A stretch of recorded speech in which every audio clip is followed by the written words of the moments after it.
Hi, Gillian here.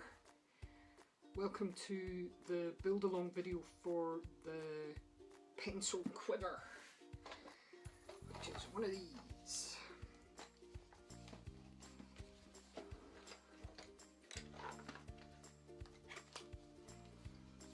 So, let's get started. The first thing to do is to print out the first 2 pages of the PDF. That will give you the 2 sheets of templates. It's very important that you print it at 100% scale. Many printers will shrink it down because they think they need to do that to fit the page, but if you do that, you'll end up with a smaller pencil case. If that's what you want, that's fair enough, but print it at 100% scale and you'll get it the size that I was meaning it to be. You don't need to print the rest of the instructions unless you particularly want them on hand to read through while you're making. The 3rd page has a note about safety and what the materials and tools you need, and what might be handy, a checklist for the different stages in case you're doing the build in stages. It's worth reading through all of the instructions so that you can familiarise yourself with what you're going to be doing. Okay, so let's get going.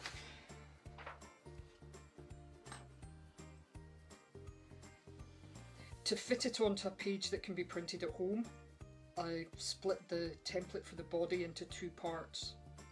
So the first thing to do is to cut out this sort of tail looking part.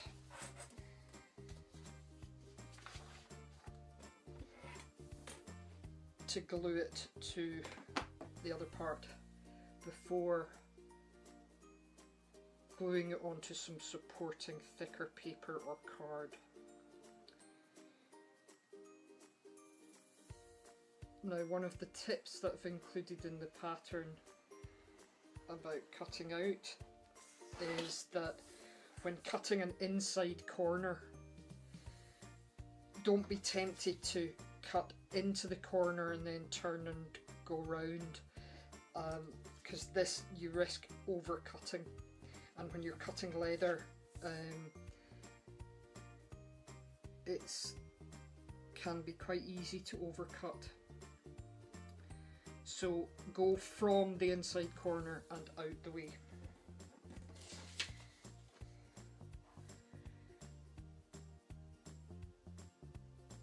And as the build goes along, you'll see me doing this in quite a few places because there's quite a few inside corners.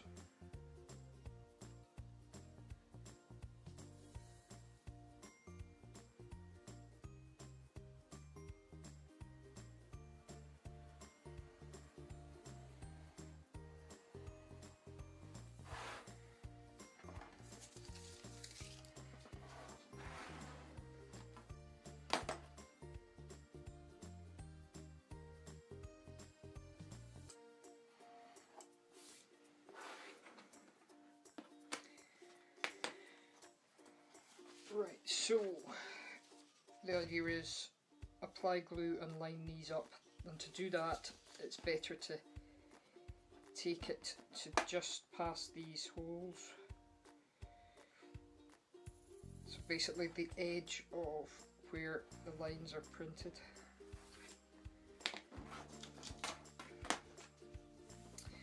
And that will line up with the stitch holes and guidelines on the edge, like so.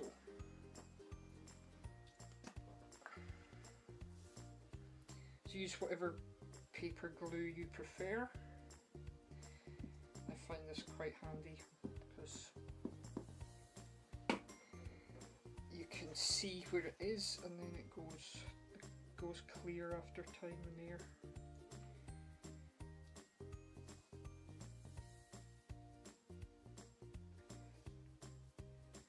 It lets you move them about, move it about a wee bit.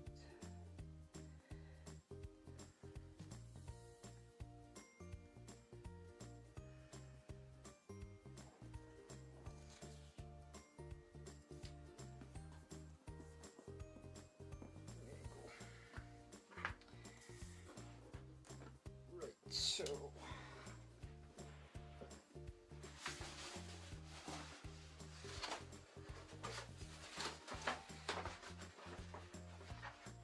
I have some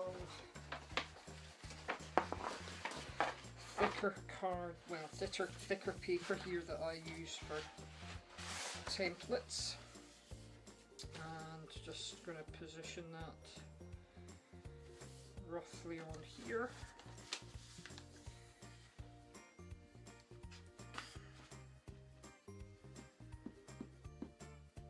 See the edge of the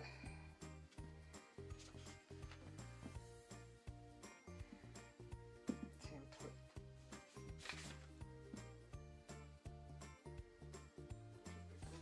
There.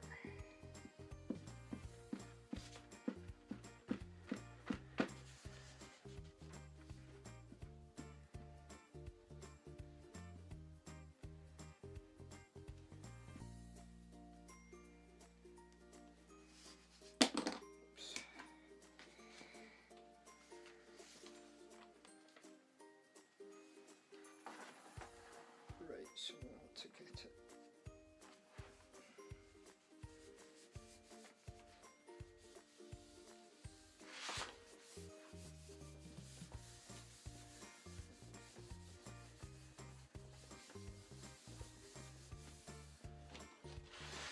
Right, and to make life easier, I'm just going to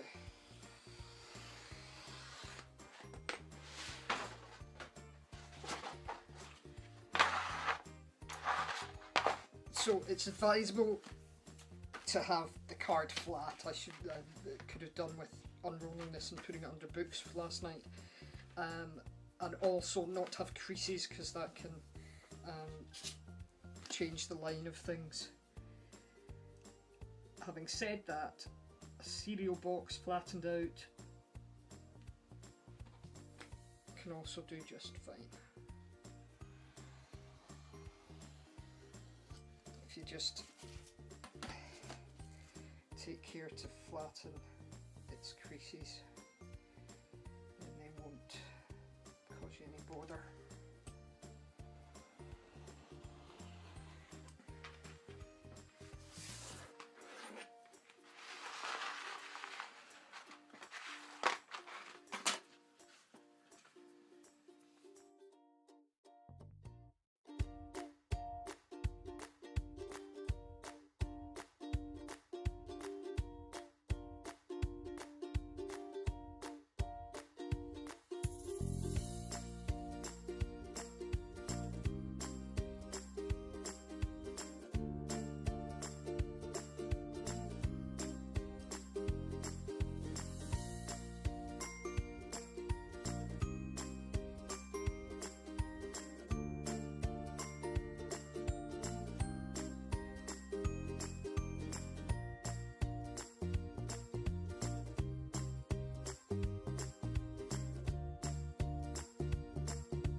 Now, with this curved line here, it's a broad enough curve to follow the line. If you happen to have something that's that shape, made of metal, that size of circle, then you can use that to cut round. But if you just take your time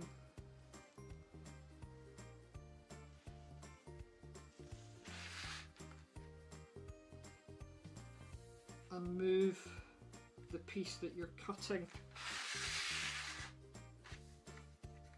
rather than tie your arm in a pretzel shape to get round.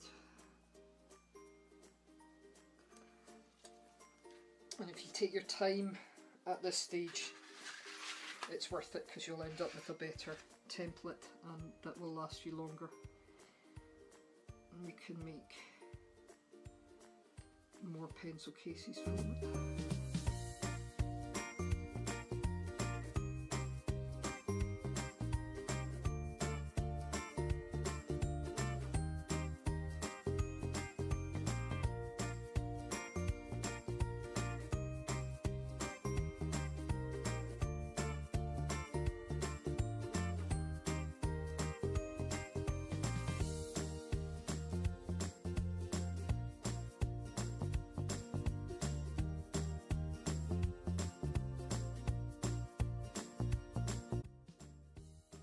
Now these slits, you should treat them as inside corners as well.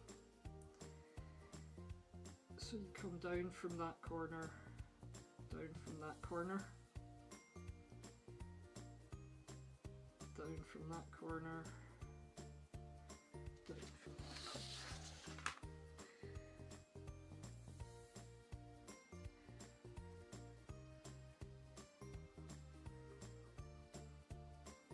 And these slits are the positioning for the magnetic clasp.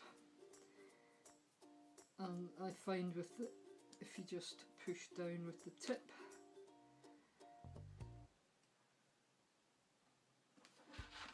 it should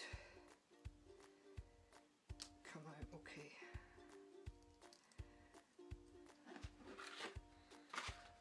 You can just tidy it up if need be. There you go. The other piece to do are these curves now. They're small enough, I think it's definitely worth just cutting them in slices. And I've put them in red so that you can see when you've got all the red off. Again, if you've got something metal that happens to have that corner on it,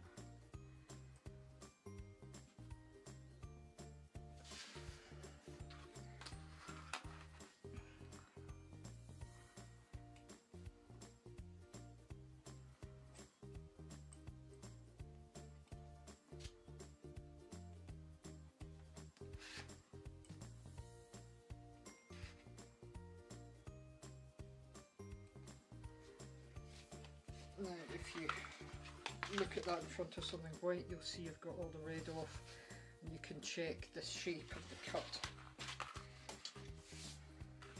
And now this line here, I slightly undercut it, so there's a wee bit left.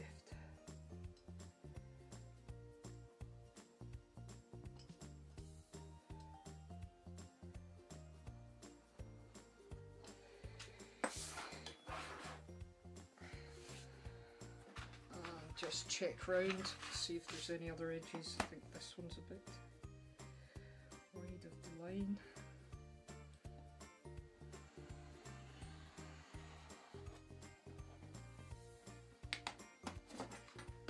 And I'm happy with that. I will punch out these holes as well.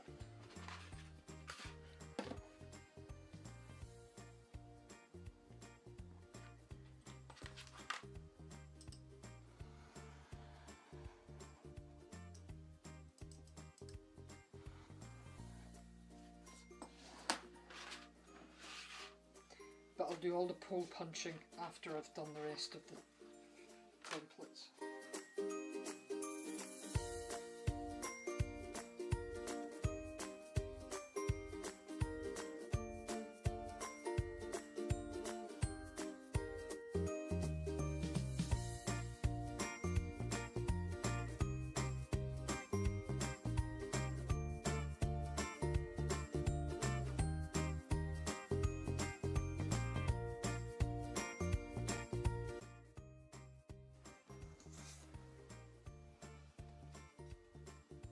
So here's an example of using something metal to cut round. The washer that goes behind the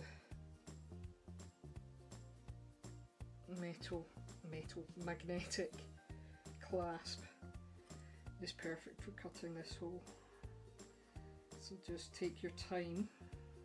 Again, it's sort of the cutting really is all about just taking your time.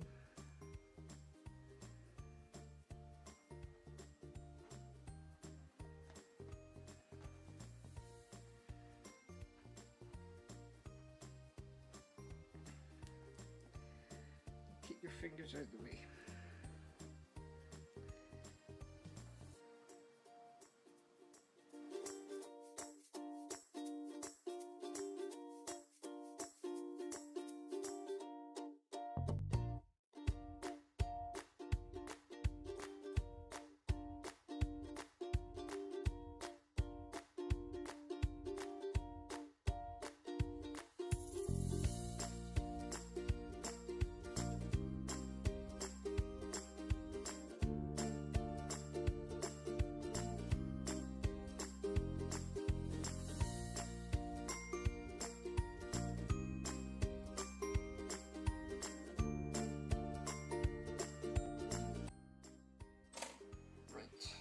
So you have all the pieces cut out in the main,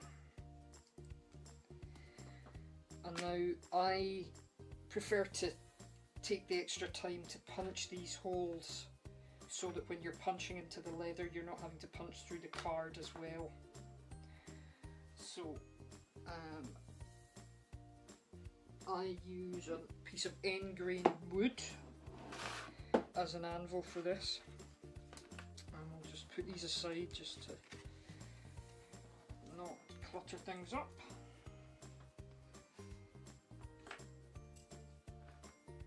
Right, I'm using this inexpensive 1mm punch I bought, I believe, on eBay. The holes are spaced for this craft tool style, 4 in a row hole punch.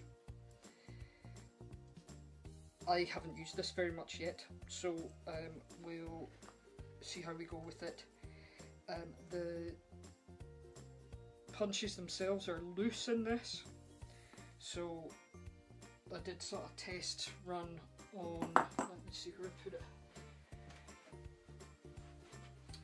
Test run on this, and if you're not careful the holes go slightly out of line, so we'll see how we get on. I think the technique will be to lie them down so they're in a line and then bring them up.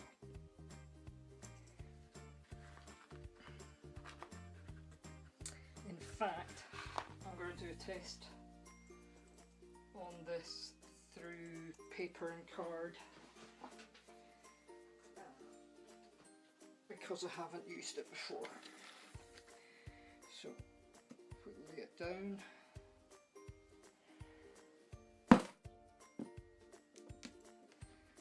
Yeah, that works. However, I think it's a bigger hole. No, that's about the same. Okay. Let's see how we roll.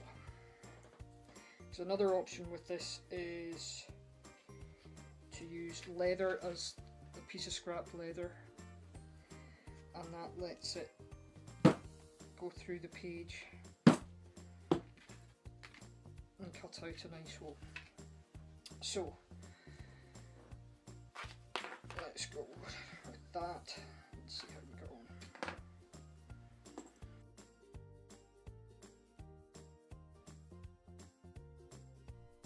The hammer I'm using is a £3 sledgehammer with the handle shortened so that you can use it with your hand up near the head without the handle hitting off your forearm. It's wrapped in leather in an attempt to protect the tools that I'll be hitting with it.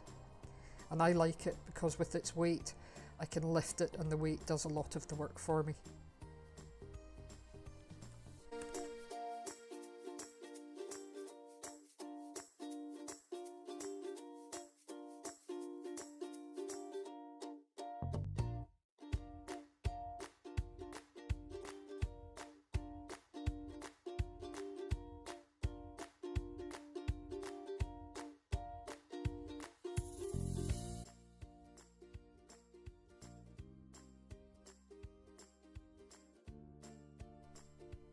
That's all the template pieces prepared.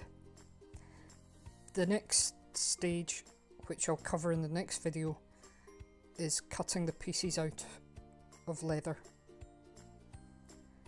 If you've got any questions, please use the comment section below,